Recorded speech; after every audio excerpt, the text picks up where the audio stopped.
Hey, you guys, this is Tamiya Robles. I am a credit repair specialist expert. I am the host of my podcast, Coast to Coast Credit. I am the owner of my company, FixMyCreditNelly50.com.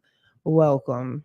Yes, I am the owner of my company. Of course, I'm the owner of my company. Anyway, so I'm doing yet another reaction video regarding these toxic burn pits. I'm learning as you're learning if you never knew about them.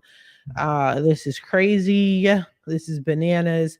But this is a video clip I found. I did not watch the video at all. I think I played it for like 3 seconds just to make sure it was playing correctly. But I'm watching this, which this is my first time looking at it.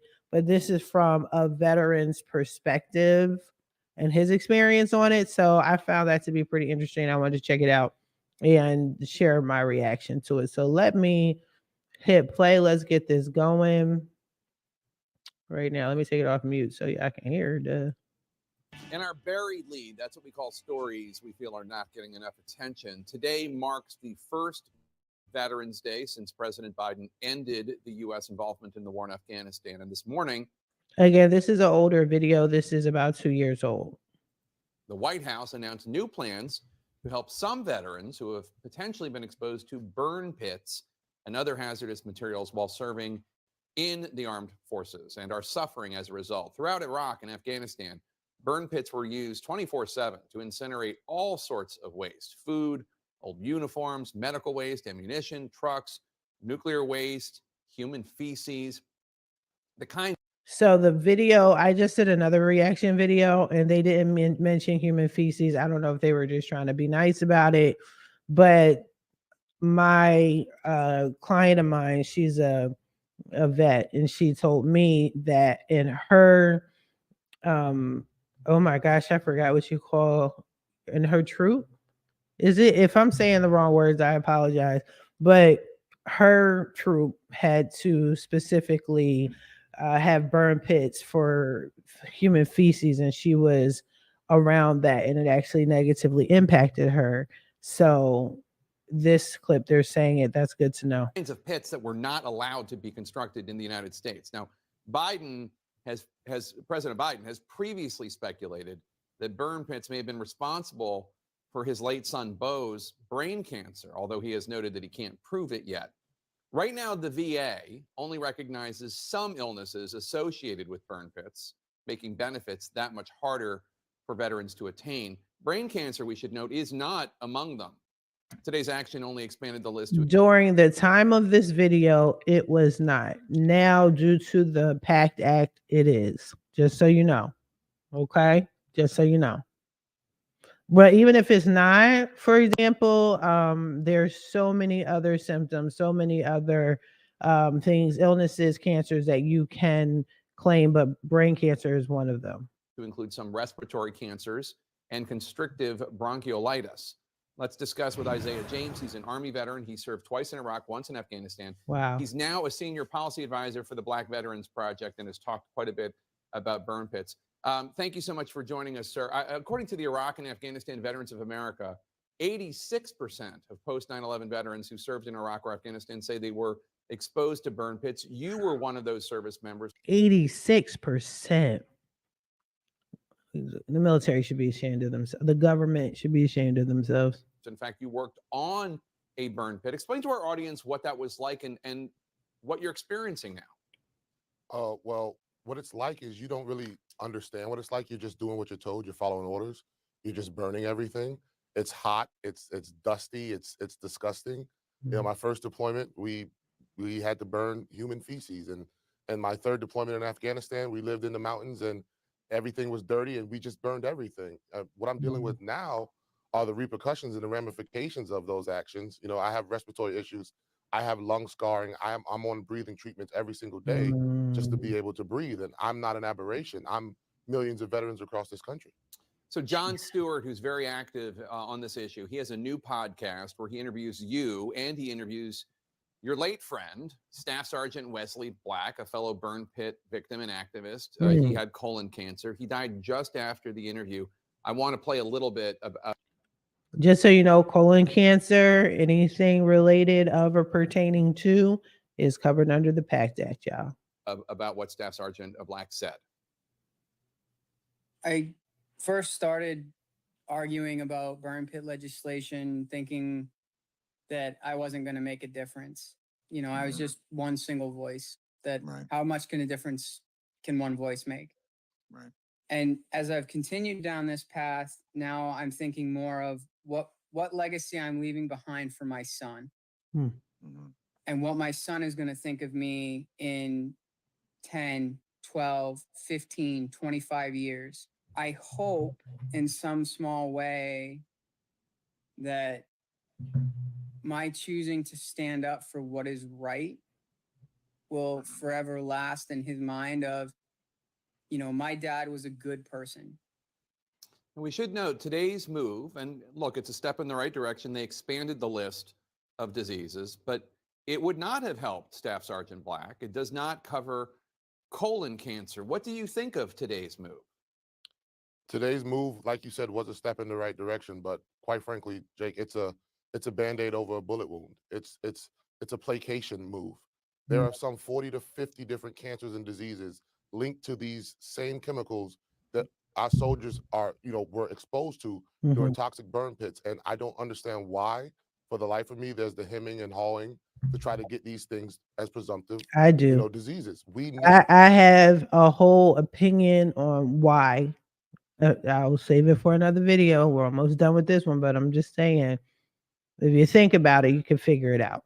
Need an actual comprehensive bill that is going to take care of veterans. We see this after every single war with every generation.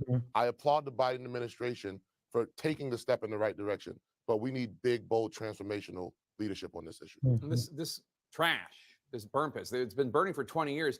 If you're a service member experiencing symptoms such as respiratory cancer, what happens now when you go to the VA? Well, right now, the VA, first of all, they should be ashamed of themselves. Second of all, it's an adversarial relationship. The VA is basically victim blaming. They tell you, the service member, prove to me that you got this cancer from the burn pit, instead of let me treat this cancer and let me go back on the back end and audit it. We need a VA that's going to actually take the charge that Lincoln set forth. I agree. And again, y'all, the PACT Act, it's assumptive and presumptive. Okay, so you don't have to prove yourself. Now there is a section where you could go for a toxic screening, and I feel even that is excessive, because all soldiers were property of the U.S. military, the U.S. government. You were property of. So they know where you were. They know what happened.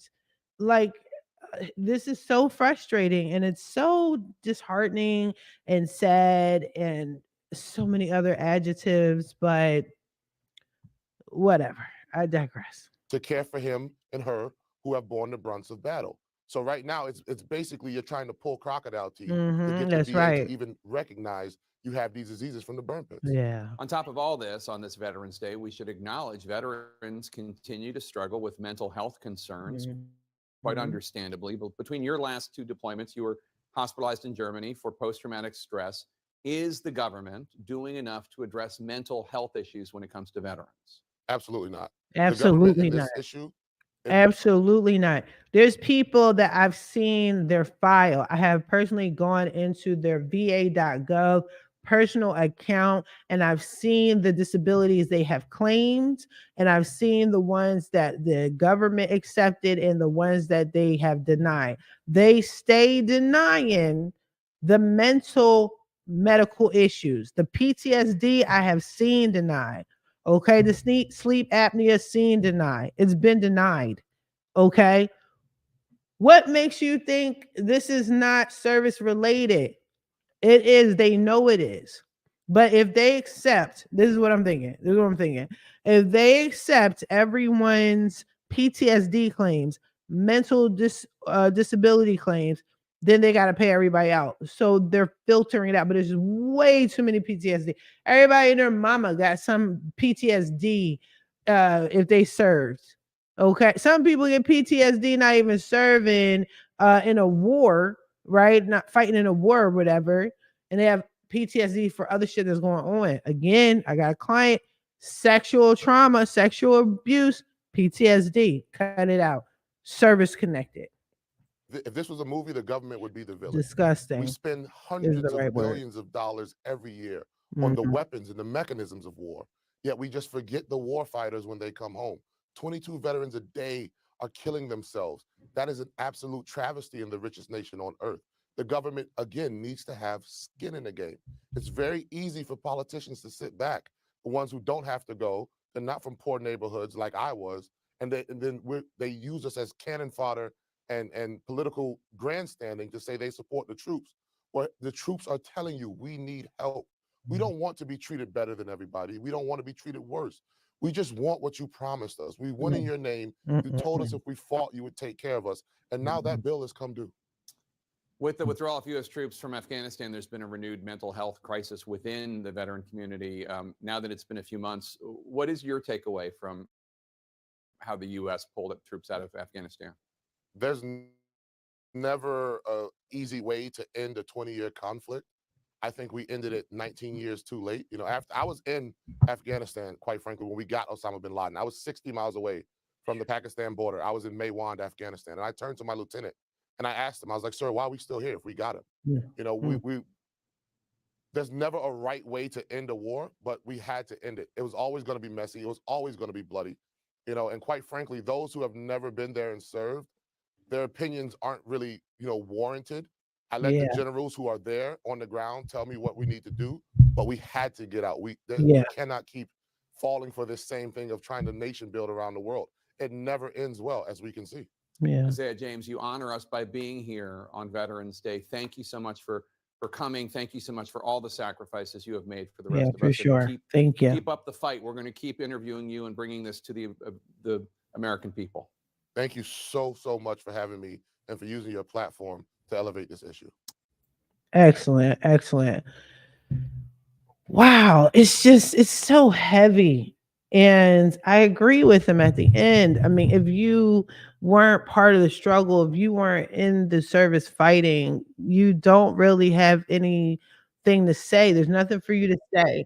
Oh, I'm sorry. Hold on. Sorry about that. But it should be nothing for y'all to say. They're not asking for anything other than what they were promised. Exactly. Even my clients have said that to me. And I had one client that said, I don't care if I'm supposed to get a pencil every year. You promised me that pencil every year. I haven't seen a pencil since I've been released from the military. I want you to backdate it from when I got released till now. I want all my pencils. You understand? I'm saying it. He said it in a funny way to help a non-vet understand his pain, but I understood his pain without him being metaphoric about it. But I get it. You want everything that comes with it. You risking your life and becoming America's sacrifice. I totally get it. Again, I got stuff to say. I'm going to do a completely different rant, different video and rant. And hopefully you rock out with that. Okay. Let me know what your thoughts were on this video, your experience. If you have any, let us know. Are you, now that they passed this law, the PACT Act, are you guys going to act on it and increase your disability? It's not hard. It's presumptive and assumptive now, right? I've been doing it for a couple of my clients. I could do it for you. I know that website is crazy. It's bananas. But get it where you can before they do some other fly shit. Okay? This is so frustrating, but I'm going to move on. Be sure to like, comment, share, subscribe, whatnot. Therefore, R2. You need your credit fixed. Yes, I can fix your credit. I'm still doing credit repair. This is just an additional service that I'm offering my vets. Just because I offer new services doesn't mean that I still don't do credit. So I'll be more clear with that. But let me know what y'all thoughts are for real, because this is crazy. It's frustrating and crazy. But anyway, I'm going to let y'all go. I wish you guys the best of luck on